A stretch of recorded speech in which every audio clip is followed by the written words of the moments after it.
And welcome back to Equal Time for Freethought. I'm Barry Seidman.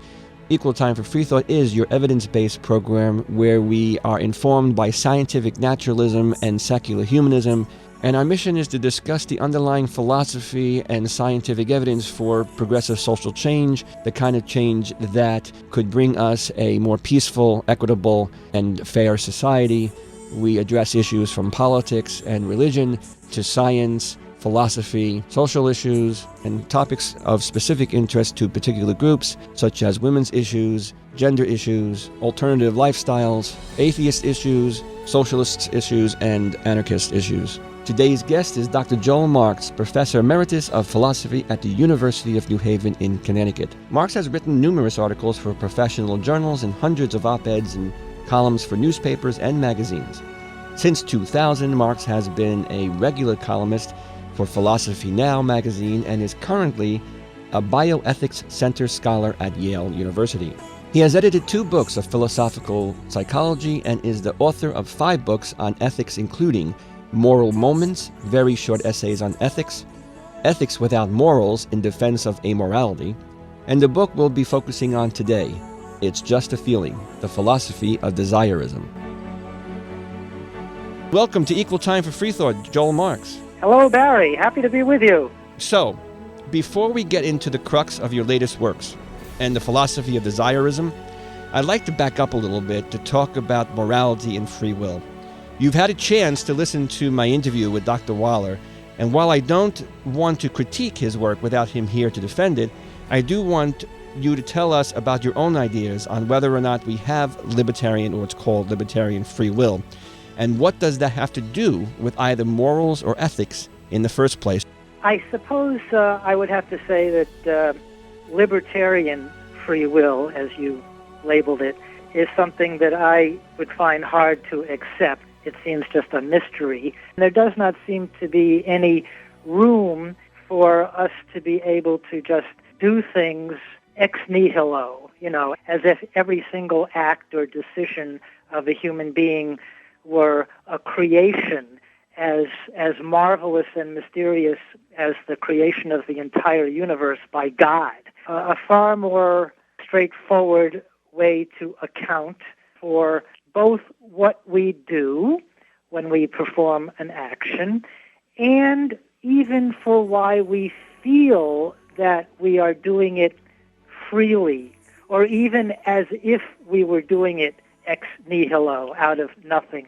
The actions are the behaviors of a physical body, the human body. They are controlled by certain events in the brain, which are themselves caused by prior physical events, ultimately originating outside of the human body and perhaps even going all the way back to the Big Bang. In addition to the physical behavior of the body that is caused by an event in the brain, there would also be presumably the physical correlate of a feeling of having ourselves brought about that event, that action of the body. But this, too, is an effect of some event in the brain, which, again, has a prior cause that is ultimately outside of the physical body. For somebody who does not believe in free will, such as, I guess, you and me, it's not going to take much more for us to conclude that there is no self either, because I think we would tend to postulate a self as precisely that entity which has the free will, right, which performs the free agent for the free actions. Right. Well, if there are no free actions, then you don't really need a self to perform this. And this is really analogous to why some people don't believe in God, because if you don't need God to perform certain functions, such as creating the universe or accounting for why there are right and wrong, etc., well, then probably God doesn't exist. You would only have postulated that entity because that entity provided a kind of explanation for something. But if the something doesn't exist itself, then you don't need an explanation for that something. Hence, you don't need to postulate God as an explanation. And analogously, if there is no such thing as free action for human beings, then maybe you don't need to postulate a self in order to explain why there is free action, because there isn't any.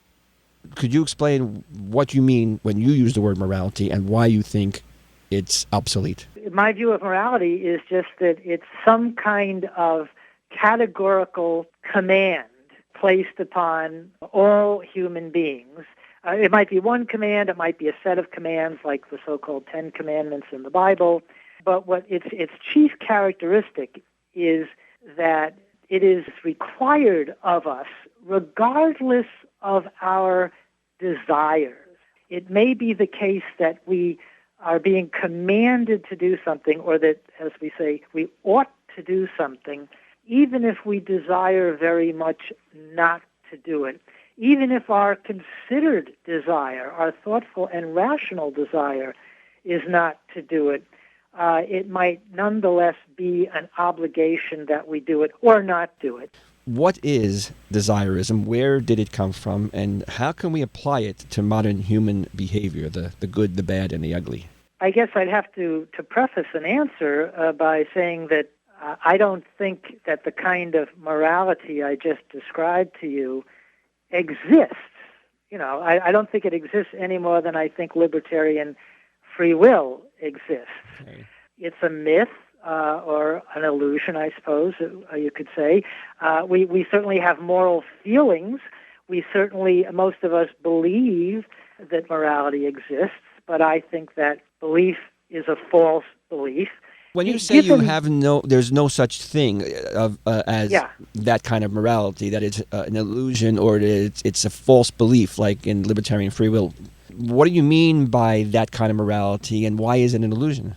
The idea that the universe contains, just as much as it contains hydrogen atoms, it contains obligations and prohibitions and also permissions that are categorical, or we sometimes call them absolute, which apply to human beings despite what those human beings may happen to desire to the contrary. Anytime we attribute wrongness, moral wrongness, of course, to a human action or sometimes to a character trait. We could use the word also bad or evil. Whenever we say that something ought not to have been done, or you should do this, or you bear moral responsibility for that, or somebody got their just desert, all of this moralistic language is presumably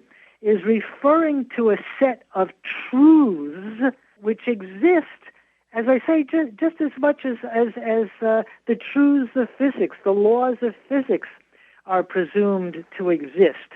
They are a part of the universe. That is what people generally believe, anyway. But I have become an amoralist because I no longer believe any of that stuff. I mean, I believe the physics, right.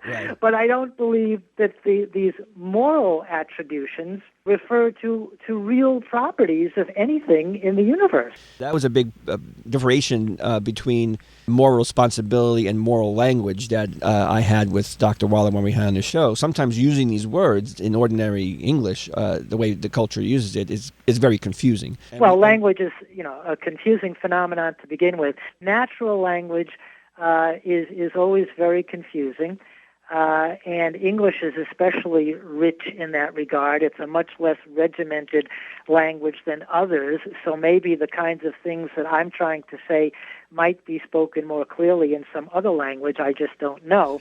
But yes, in English, it's always going to be important to clarify just what we're talking about it every step of the way. A lot of people, when they hear you say a philosophy based on desire, may think something like, I don't know, hedonism. So what do you mean by desire and desirism, and how it applies to your philosophy? Excellent question. In fact, the first chapter of my book, It's Just a Feeling, is devoted to explaining what desire is, and really it's what desire are, you might say. Desires are us, because there are so many different types of desire.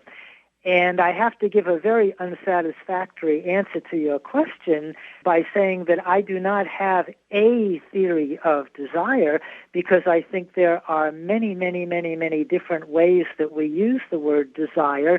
And my own use of the word desire does partake of those many different types of desire, sad to say. But I don't know how to avoid it, because many different types of desire, which are part of our everyday lives, are relevant to the alternative that I want to offer for morality. So the first thing to say in answering your question, what is desirism? I'm using it to label an alternative to morality, because the first question that will pop into the mind of somebody who hears that I've given up on morality, I don't even believe it exists, and I'm telling people who do believe it that their belief is false, the first question somebody will naturally have is, well, now what? If there's no way to say that something is right or wrong, good or bad, how can we live our lives? How can we decide what to do? And so I had to think long and hard about that myself after I first had my,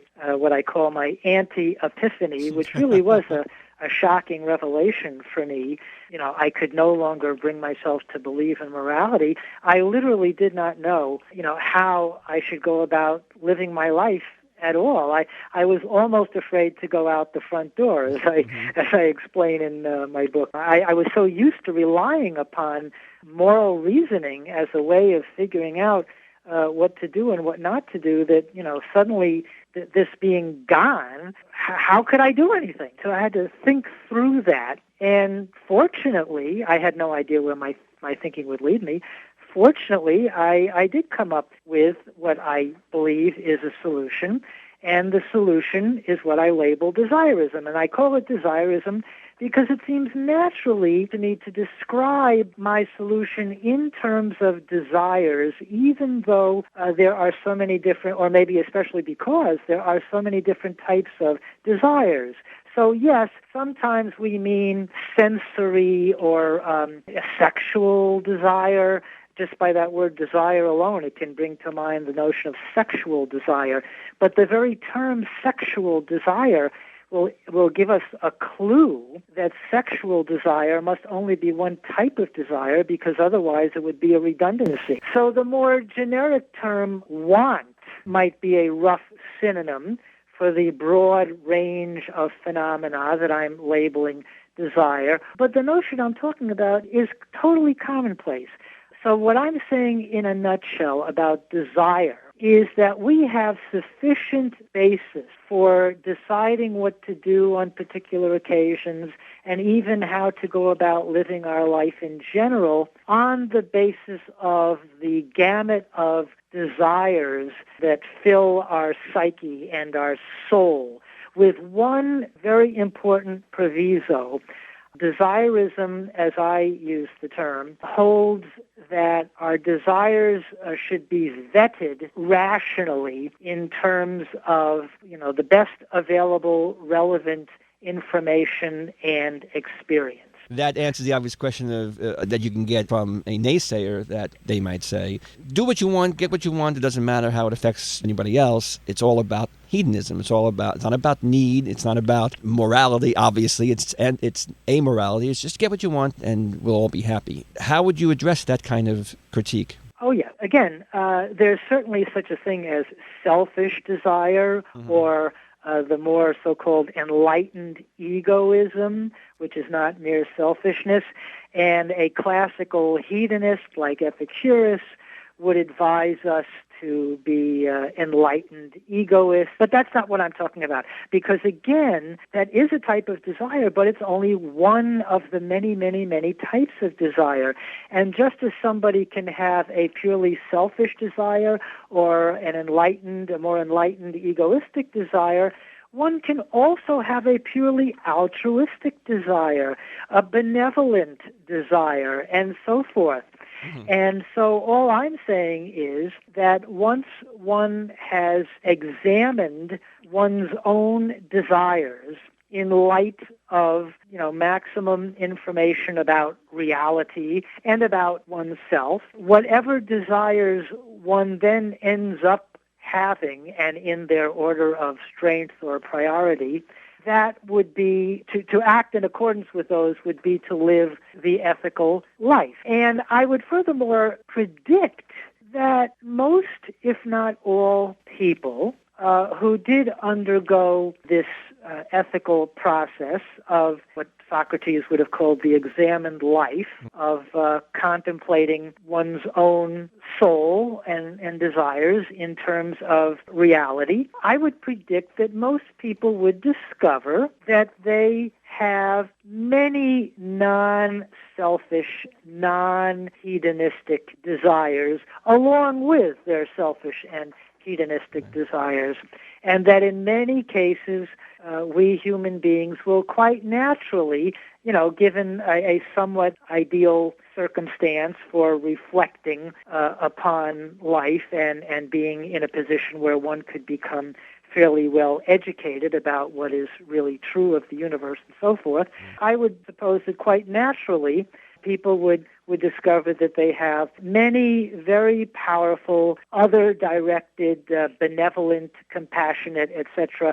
kinds of desires, which could even be stronger, much stronger than many of their self-interested desires, to the point where individuals could make genuine sacrifices, even the so-called supreme sacrifice on occasions, even if they did not have a selfish desire in being rewarded in an afterlife for doing something nice to somebody else, but just because of an intrinsic desire to help somebody else that they genuinely cared about. But you mentioned the word ethics, and I know I asked earlier in the program the difference between morality and ethics, and the reason why I asked that is because, again, I can imagine, just to play devil's advocate for a second, another person, if I gave them the description or had them listen to what you just said on the program about desires, they might say, okay, so you have a desire to do something altruistic, to help somebody who's starving and give them food, as opposed to, say, you have a desire to hurt somebody because they angered you and you go and punch them in the face or something like that.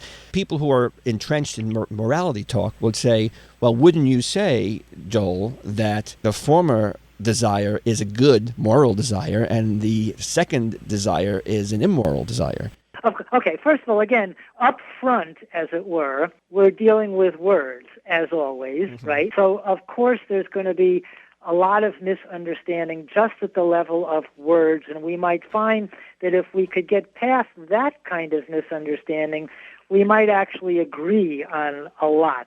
So that would be one general remark I would make to this devil's advocate who is asking me the question that you just posed. So as I said before, morality has to do with absolute obligation, whereas I'm using the word ethics to label a form of inquiry. It's the form of inquiry which asks very general questions like, how shall I live? What shall I do? But it's not asking what is the morally right thing to do or what is really morally good or morally bad, because that's already begging the question.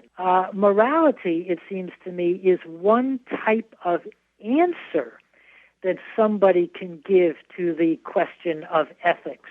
How shall I live? A moralist would say, the answer to that question is you should live morally. But I would give a different answer. I would say live in accordance with your considered desires. And then when we get down to very particular questions like, how shall I, Joel, live versus how shall Barry live? What shall I do in this situation versus what shall I do in this other situation or at a different time, etc., etc. Different people at different times, or even the same person at different times, may give different answers to those same particular questions. according to what I call desirism, whereas with a moralist, you might be more likely to be given the same answer to all the people on all the different occasions. So it doesn't matter that in this particular situation,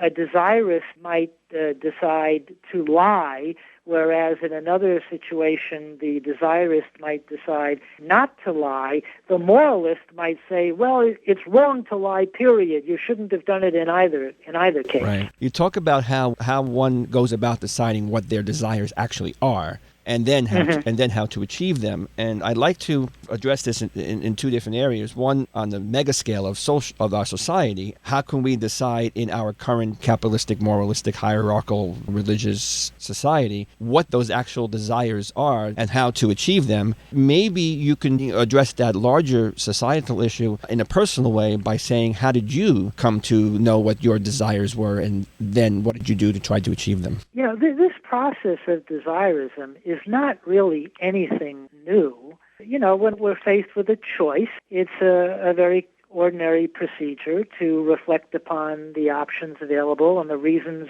one has, pro and con. I'm simply subtracting something from that quite normal thought process. I'm simply saying, well, you can leave out of the thought process the thought, this is wrong to do, or this is something you are morally obligated to do. Just the way I would say you can leave out of it, well, God says you should do such and such. You know, those considerations, I would say you can just safely forget about, all right? But then everything else would still be left. All the concrete facts that bear on a particular decision you have to make would still be perfectly relevant, and thinking about them logically would still be what you would want to do, I would presume, if you're a rational human being. It's not really anything that novel. WBAI's got a lot of nerve. They challenge almost every social institution, but at least they'll leave religion alone. Excuse me, but you're forgetting about equal time for free thought. Whoa, horse! Equal time for free thought?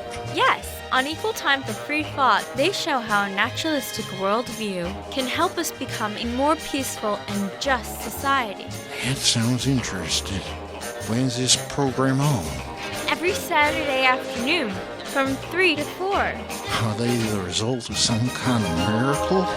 No, just an excellent decision from BAI management. That, little lady, is a miracle.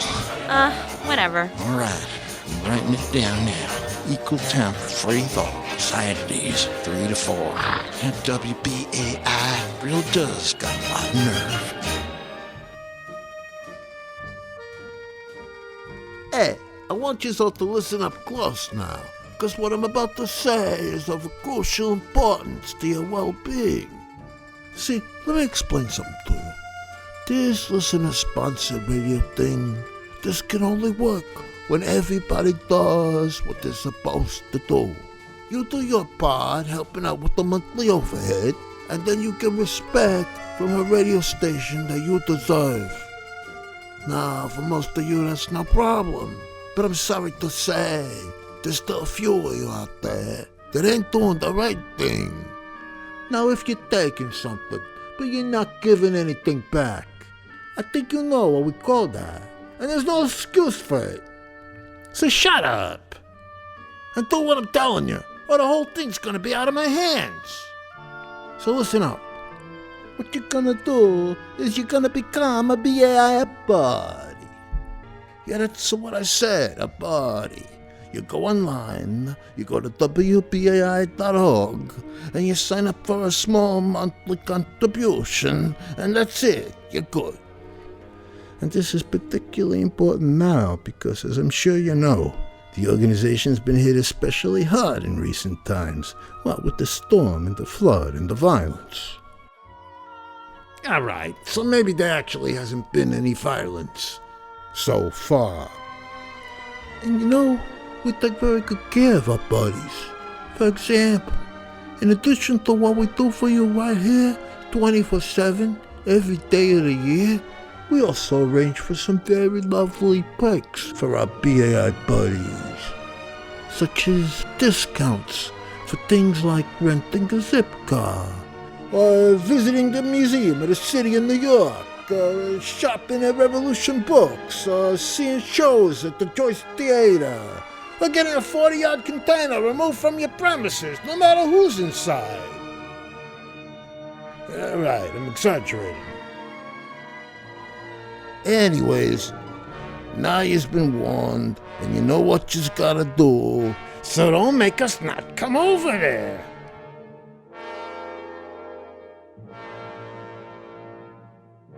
And this is WBAI New York, 99.5 FM, streaming at www.wbai.org. This is Barry Seidman, and you're listening to an interview I conducted with Dr. Joel Marks on his new book, It's Just a Feeling, The Philosophy of Desirism.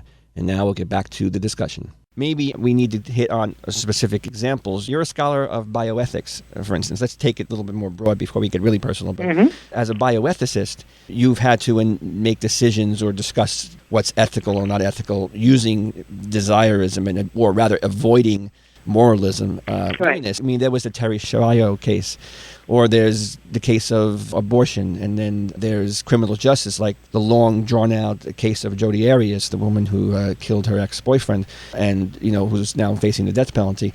These are large social issues where we have to come to ethical decisions. So, as a bioethicist or as an ethicist, period, how do you personally, with leaving out moralism, deal with these kinds of issues? Well, I certainly discuss this sort of thing at length Right, I know. in my books and articles and op-eds, et cetera, et cetera, et cetera. And the one issue that I have focused on in the last few years has been animal ethics. Mm-hmm.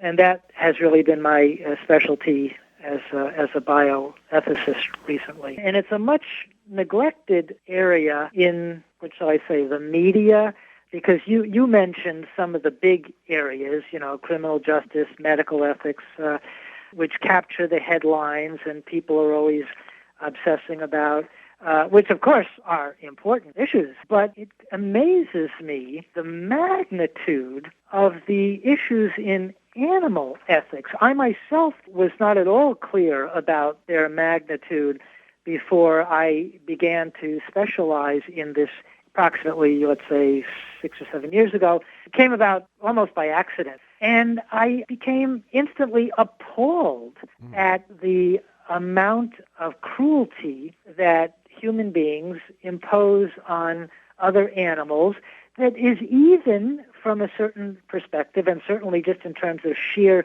numbers of sentient beings, far exceeds the amount of cruelty and killing that human beings do to one another. Hard to believe, but sadly, very, very true. Again, just in terms of numbers, in a single year, just in the United States, human beings kill at least 10 billion animals completely unnecessarily in order to eat them. And furthermore, the conditions of their of the husbandry, the conditions in which those animals are kept before their This is Elliot Sober from the Philosophy Department of University of Wisconsin-Madison. You are tuned to WBAI New York, your peace and justice radio. Philosophy as a subject is all about questioning assumptions. That's why I'm a big fan of equal time for free thought. Really did present me with a personal crisis, because no sooner had I become aware of this enormity of the human mistreatment of other animals than I became an amoralist. And I had certainly conceived of my response to learning about animal ethics. I certainly conceived of my response as a moral response.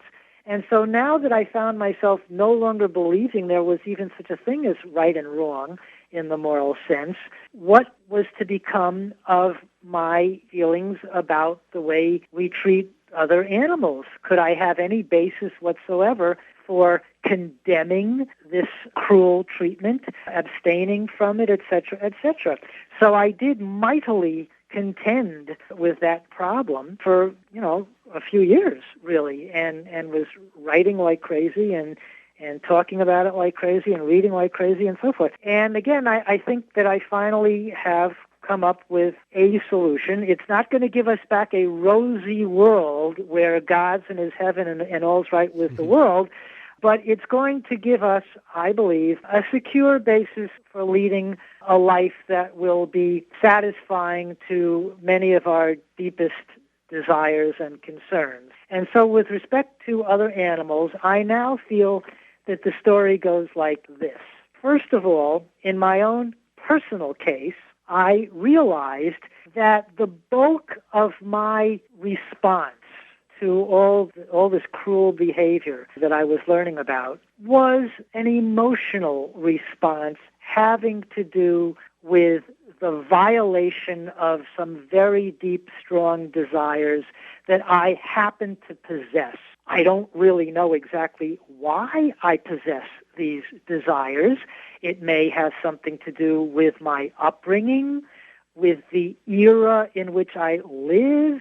It may be something that is hardwired genetically, and there may be some perfectly good evolutionary reason for why I have these desires. But whatever the explanation, the simple psychological fact of the matter is that after reflecting at great length on the plight of other animals at human hands, and after researching this and learning so much about it, I discovered that I still retained extremely strong desires not to do any of those things myself, not to be complicit in any of those actions myself, and also to try to persuade other people to refrain from such actions. And so one thing that happened to me was that I became a vegan, and I'm also trying to persuade other people to become vegan. And I set up a website called theeasyvegan.com where I try to make it as simple and attractive as possible and as compelling as possible for people to turn to veganism. And then when it comes to a more social analysis of the situation in desirist terms, do I really expect that humanity as a whole will become vegan if they undergo my recommended desirist process of examining their desires in light of maximum information about the world and in terms of their own experiences of the world? As a realist, I would have to say I certainly don't expect it to happen overnight, but I take great strength from some recent examples that we've seen in our own society. Take homosexuality, for example, which is something that I used to write quite a lot about, because, again, that was another thing that I had discovered was an issue when I hadn't even considered it as an issue growing up in New York City, I suppose. I mean, it just wasn't an issue for me. And then I discovered that there's such a thing as the red states. and all of this, and then I discovered that the red states are really in the blue states as well, and I discovered all this bigotry all around me, and it really came as a shock to me. I just didn't know there was all this bigotry out there, and so I wrote a lot about that at one time. So it's a shock, first of all, to find that there's almost universal bigotry with regard to homosexuality. But then what a pleasant shock to realize that this very calendar year, all of a sudden the dominoes are falling. It's like all of a sudden the whole country has reconciled to the existence and even non-evilness of homosexuality. It's like, this is incredible. I don't know if it's because of the internet or what, that things can happen so quickly nowadays. But if you had suggested to anybody a mere 20, maybe even a mere 10, maybe even a mere 5 years ago, that the President of the United States, would come out in favor of gay marriage, et cetera, et cetera, et cetera, they would have thought you were just completely loony, just the way somebody 100 years ago would have thought you were loony if you said that we'd have a black president. Human beings walking on the moon would already be part of history by the year 2013. Or that we'd have a black president, or that we might have a woman president. Exactly. Civil rights So in that respect, I am not in complete despair about the prospects for animal ethics. On the other hand, I am pretty confident. But, even to use a phrase like, well, this is the ethical thing to do, is already using a language that is potentially misleading in the same way that talking about the morally right thing to do would be, according to me. So if it turns out that you, Barry, all right, after thinking about all the reasons why you personally might want to continue to eat meat, let us say, or not, and, after researching it all and thinking rationally about it and even taking a visit to a local slaughterhouse or whatever, so that I would have to acknowledge that you are as informed and rational about the issue as I am, I can still certainly imagine easily that you might still decide to continue in your carnivorous ways. So I couldn't say, well, that's not acceptable to me. I couldn't say that's wrong or anything like that. I would say, well, I'm sad about that. I wish it were not the case, and I might still continue to try to, turn you around about that, but I also might reach a point where I felt, well, I can see that Barry is just not going to be any further persuaded on this issue. I would more efficiently use my time in trying to make this a vegan world by talking to somebody instead of Barry, to try to build up a constituency that would either outvote the carnivores in the world so that we could get certain kinds of legislation in place, or because even legislation involves coercion, and I'm not particularly a fan of coercion, among other reasons because it often just doesn't work. I think more likely I would hope to persuade more and more people to change their purchasing habits. So that even with capitalism in place, and I don't think it's going to go anywhere, even with capitalism in place, we could jump on that tiger and ride it and use the power of capitalism to make veganism as popular as carnivorism is now. And that's what our show is about, addressing progressive social change. And I do agree that among many other things you and I would agree on, a little more easily perhaps, this is my own personal decision I have to make about, is this going to be a part of my progressive social change issue or not? And there's so many different issues, of course, that we all face, and we all have those that are closest to our desires. I wanted to, and I know we're not going to have time to, get into more personal ways of examining desirism, as in having family or intimate relationships. And I know you discussed this in the book, and I would point people to read the book and see how you discuss issues of your marriage, for instance, and getting along with living with somebody as an amoralist rather than, moralizing. My former marriage. Your former marriage. Or future marriage. Or future marriage. Yeah, I have a former marriage, and who knows if I'll have a future marriage. But not just marriages, but all relationships, and how to find, I wouldn't say compromise, but how to have a better, a more respectful understanding of the other person's desires by understanding your own and understanding theirs, and working through these issues. So definitely I point people to the book on some of your articles in there. Before we go, though, just a quick aside, because we have so many changes to make in our society wow, I'm catching myself in all these words. So many things that would produce a healthier society, perhaps. I'm not even sure if that's the right terminology, but one more to your liking, Barry. Well, that's what you mean, isn't it? Yeah, I know. But then if you use that, then everyone says, well, what if I don't like what you like, and I like, all this stuff to, I like. Well, what about it? What about it? You have to deal with that, Barry. We all do. You see, it's a world of conflicting desires, even within one's own soul. And that's the reality. And pretending that there's one right way is just not going to change that basic reality. If you see, for instance, let's take one of the biggest issues. If you see a problem, for instance, with climate change, just take a large, humongous problem we have, as opposed to, some of the smaller problems that seem a little more reducible to game plans. If I have a desire to live in a healthier world where we don't destroy half the species, including us, with climate change, and other people don't have that desire, and we're dealing in your, amoral, desirist society, how do those changes come about? I know what you said, you try to convince people, but we don't have a whole lot of time to convince people about something like global warming. So do you see, how do you see the prognosis of us getting to the kind of reflectiveness that you discuss in your book in real life? Oh, I think we're doomed. Well, that's about it. Thank you, everybody, for tuning in. And I think it's likely to be a comet or an asteroid even before the climate gets us, or it could be. It could happen at any time. But a little more seriously, although I'm serious about that too, even though I don't, have any wild expectations for what I like to prevail in the world, I still naturally am very motivated to continue as long as I am able to try to make the world become as close to my ideal as possible.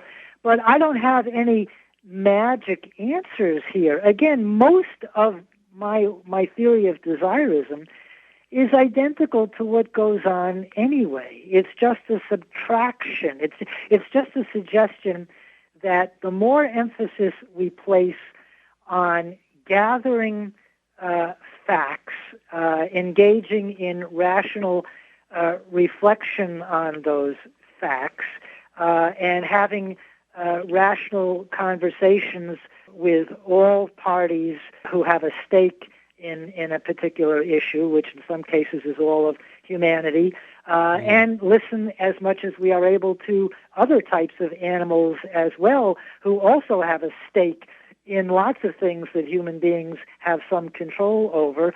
The more we engage in those processes, it seems to me the more likely we are to be able to bring about the changes that both you and I, Barry, would like to see in the world. But whether the human animal as a society, as a species, has it within us to solve all these humongous problems before all the lights are turned off, who knows? I mean, it's by sheer chance that we don't have a supernova located, right cosmically next door to us, such that, we're all going to be obliterated in 10 years anyway. So in the main, it's rather incredible that humanity has shown the ability that it has to control events to the degree that it has. Unfortunately, according to you and me, a lot of that control has been used to the detriment of things and organisms that you and I care very much about. But, we also do seem to have this amazing capacity to be able to rectify things that, have been mistakes from our point of view in the past, and to forestall certain terrible threats. But there's no a priori or even empirical reason whatsoever to believe that, there actually is going to be a solution. That to me would be as fantastic a belief as to believe that there's a God, that in the face of all of the horrors that we see happening in the world, not only because of what human beings do to one another and to other animals, but just from so-called natural catastrophes or so-called acts of God. In the face of that, to believe that there's really an all-good, all-powerful, all-knowing, all-just God, that's a fairy tale. That's obviously wish fulfillment, as it were. Yeah, but maybe... And it would be the same kind of wishful thinking that would have as a premise that, of course, human beings, have the capacity to solve all of these immense problems. Well, I don't know if we do or not. In closing, maybe the fact that we have created that kind of wishful thinking in our religions and in science fiction, some science fiction, not the dystopian stuff, maybe we have the capability of seeing it through if we do, as I think you suggest, live in the moment, very Buddhist, and work the best we can in the here and now to make it possible to even discuss these issues and to bring about potential change. And then what happens. And in a deterministic universe, that's sort of what's going to happen, like you said, anyway. But Amen. Amen, Barry. So, thank you, Joel Marks, for being on Equal Time for Free Thought. It's been a fun conversation. Thank you very much, Barry. And you have been listening to an interview with philosopher and author of It's Just a Feeling, The Philosophy of Desirism, Dr. Joel Marks. If you've missed any part of this show and want to listen to it or any other show on our archives, please visit us at equaltimeforfreethought.org. Thanks to Michael O'Neill for our web support, and thanks to our engineer today for bringing this show to you. And a special thanks to the staff at WP 88.7 Brave New Radio, the radio station at William Patterson University, whose cooperation has helped me produce now 3 programs here in New Jersey. Please do tune in to their station if you can get it from where you are. They're one of the tops in college radio. Again, my name is Barry Seidman.